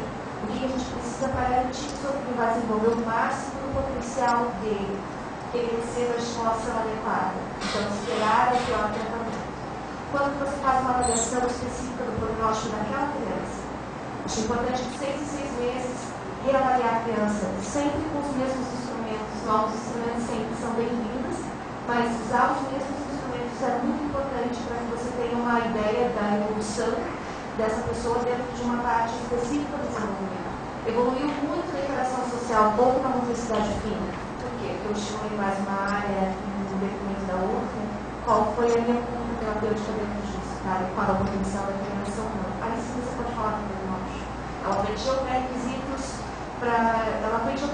não verbais, que são pré-requisitos para a linguagem. Então a gente pode estar a evolução de isso, né?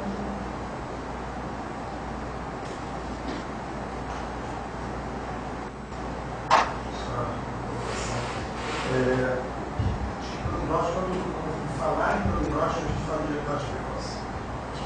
É uma meta. O prognóstico é uma meta, não é diagnóstico precoce.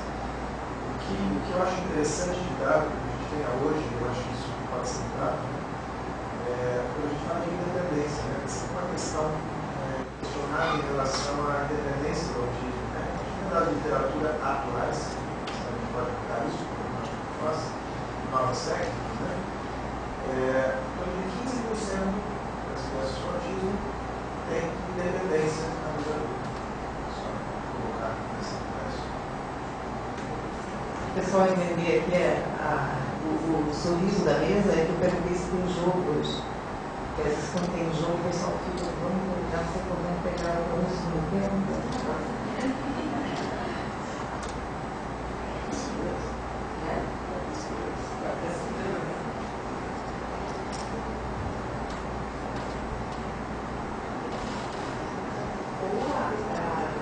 Ou a mesa foi realmente muito elucidativa, ou não há questões, ou em muitas questões foi difícil de sistematizar e expor para o debate.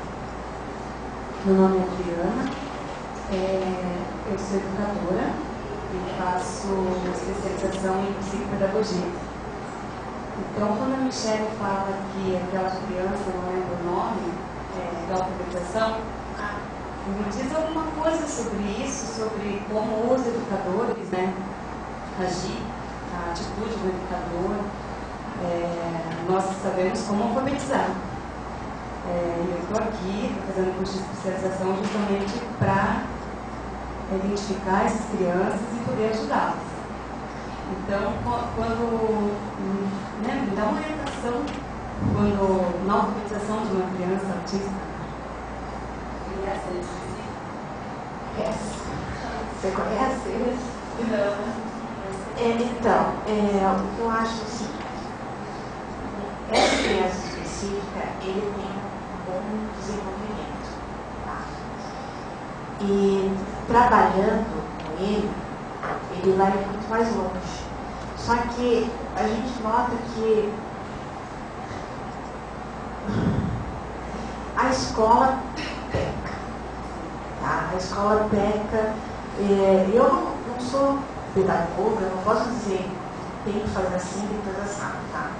Mas eu acho assim, que se eles pegassem, no caso do Léo, mais a fundo, se interessassem mais, ele ia muito mais para frente.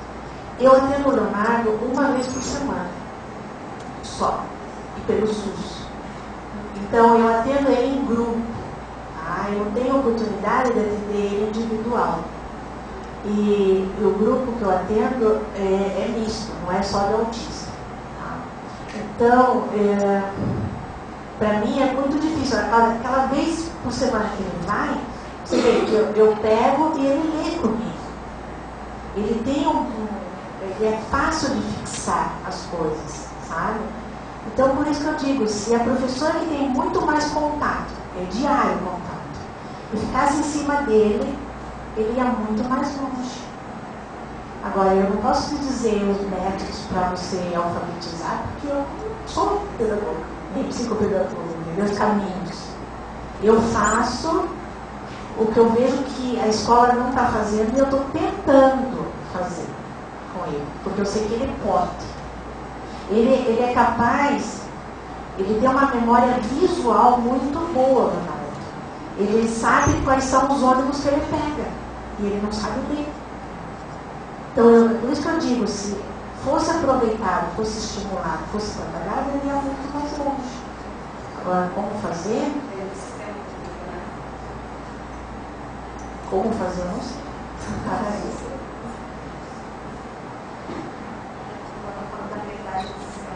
Também não é muito diferente do sistema particular de atendimento e de ensino. Eu acho que o mais importante como profissional, seja da educação e da saúde, é nunca cuidar da criança. Dar um exemplo prático disso, encaminhar uma criança que nunca tinha falado, não sabia escrever, não conhecia letras, eu conhecia algumas cores, enfim, coisas bem básicas. Chegou a 4 anos, quase 5, foi aniversário. E eu sabia que estavam trabalhando a letra E, Rafael. Estavam trabalhando a letra E de forma incessante. Eu não sabia fazer a letra E com a canetinha, com a cor, com o cabelo do povo, com o barbante, tudo.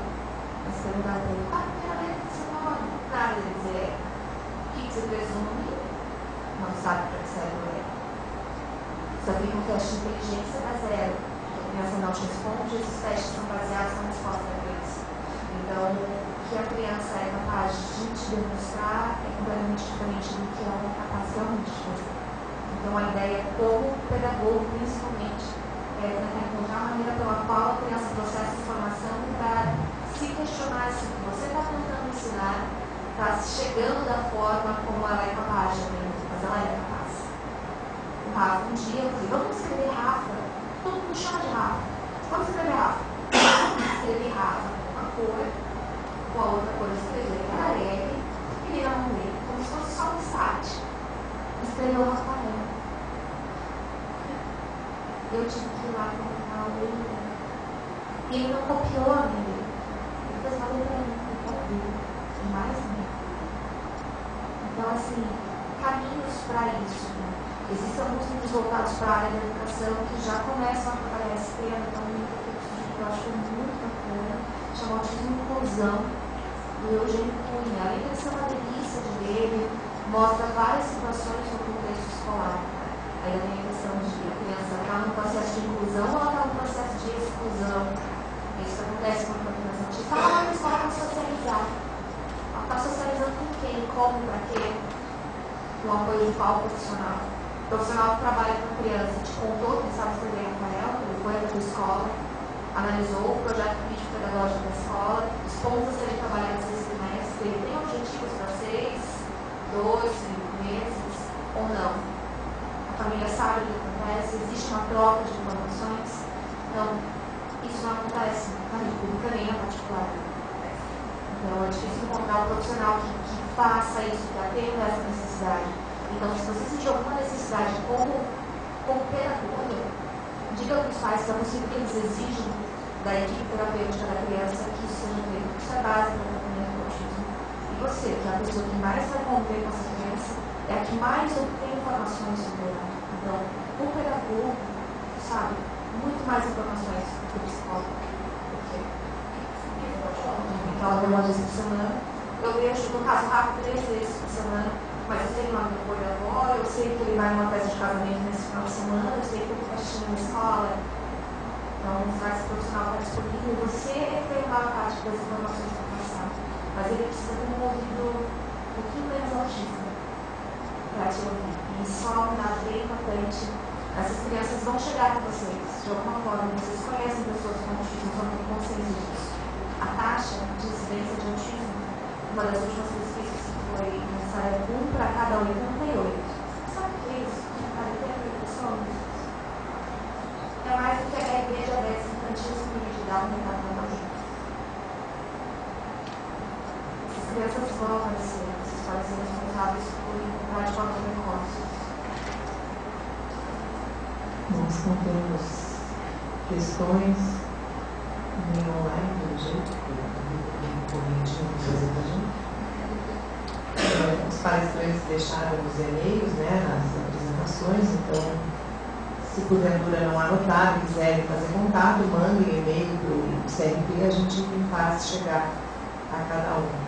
Eu queria agradecer a presença de todos, né, do Marcelo, a Amanda, acho que foi bastante importante esse momento e acho que é significativo a gente fazer no Dia Mundial de Saúde Mental